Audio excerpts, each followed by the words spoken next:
Let's move on to some of the big questions around the country. Let me start with some quarterback debuts. Georgia, Ohio State, Alabama, and Penn State, they all have new quarterbacks. I was interested to see how those quarterback debuts would go. Now, we saw some of these guys at times last year, so it wasn't brand new, but, this is a bit of a new era, at least in all of those places. Hard to really judge the Georgia and Alabama debuts only because of the level of the competition. We'll find out in due time. Maybe not for Georgia. Georgia doesn't even really have a real game until like November, which is ridiculous. Their second true road game isn't even until November. So I don't know if we're going to be even wondering about Georgia for a long time during the course of this season. So let's throw that out. Bama. Level of competition. Listen, did Milroe play okay? Yeah. Absolutely. We're going to know everything we need to know. The questions will be answered this Saturday when they take on Texas. Okay, so from that aspect, I'm not all that concerned. We'll get into that more when we talk about that matchup later in the week here on the Joel Klatt Show. So let's get to the two Big Ten debuts and big ones at that. Let me start with Penn State. Drew Allar looked really good. He looked comfortable. I really loved what I saw from Penn State. They're fast. They're athletic. Really kind of what I expected to see out of them. I thought Drew Allar would improve their team. All due respect to Sean Clifford. And I think he has. I think that this team is better than the 11-2 Rose Bowl champion team from a year ago. I believe that they will compete more in a more prominent way against Michigan and Ohio State this year in that Big Ten East. And I have zero hesitation after that first start. I'm like, okay, yep, that's what I expected to see. I like Drew Allar a lot. I think he's going to continue to get better, and he's already really good. That one was easy. He was terrific.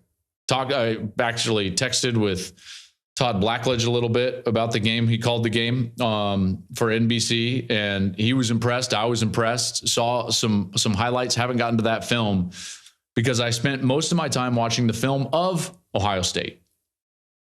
So I went back as soon as I saw, and trust me, I was like, hold on. Like, Ohio State is really struggling with Indiana, and I did not expect much from Indiana this year.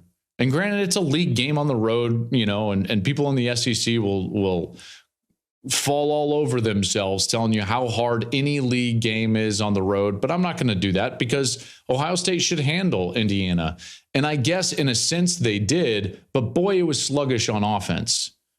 It was very sluggish on offense. So I wanted to see not the TV copy. I wanted to see the coach's film. So I went back today and I pulled it up and I started watching the coach's film. And I thought to myself, like, you know what? It's never as bad as you think. And it's probably never as good as you think. So let's see.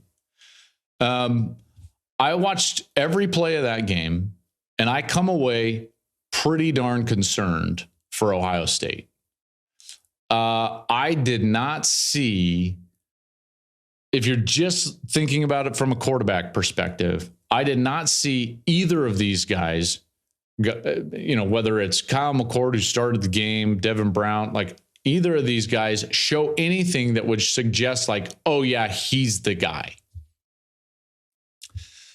That's the last thing you wanted if you're an Ohio State fan. The last thing you wanted. Some sort of drawn out quarterback battle. And now, like, I don't know where they're going to go from this. I would assume that they're going to try to continue to allow Kyle McCord every opportunity to go win this job. He did not play very well. I watching that tape, there were throws to be had against Indiana that he did not make. Now, they would have been difficult at times, but he didn't make them. There were three in particular where I'm watching the play progress and I'm thinking to myself, I'm always kind of keeping the clock in my head and I'm like, ball out, and he's holding the ball. And I'm like, that's a problem. That's a problem. Okay. Having said that, I will say this for Kyle McCord and Devin Brown. who didn't really play meaningful snaps, I'll say. Like Kyle McCord, for all intents and purposes, was the starter. Basically, he didn't play one series when the game, in terms of like what I would call meaningful snaps. I did not think that the offensive line played very well at all. Now, did they pop some runs? Yeah, there was a couple of runs here and there that they were able to pop, mainly because of the ability and athleticism from their running backs. Were there a couple of throws that were able to be made? Yeah, a couple of them formationally. They got a tight end down the seam on one of them. Beautiful little motion that opens up the middle of the field. So yeah, some good stuff there. Generally speaking, though, the offensive line did not play well. The run game was, I didn't think, very good. Ohio State is not great at zone blocking. They ran a couple of they tried a power. They ran a little GT play early in the game that popped for a big run. Didn't see him come back to that, which I was interested. I kept waiting for them to get back to that concept, and it didn't happen.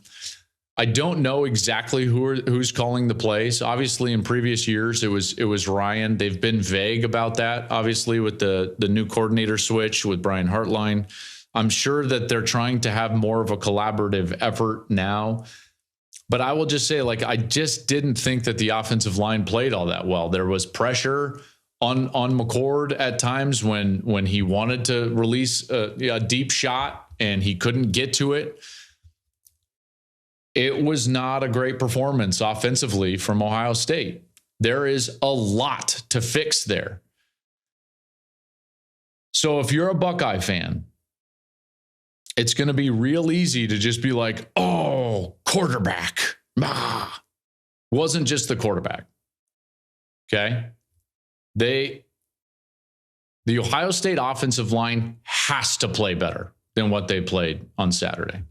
It was not a very good performance against a team that they were much better than.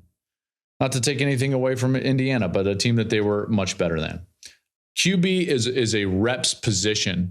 So the longer that this controversy, this two-man system, the longer that this kind of goes along, then that's reps out of the back pocket of whoever has to go play against Notre Dame or Penn State or Michigan. And they need every rep that they can possibly get. So quick drink here. So that's my thoughts on those debuts. Thank you for watching the Joel Klatt Show YouTube channel. And if you liked this clip, make sure to like it and subscribe to the channel. And you can stay up to date on all of my college football coverage.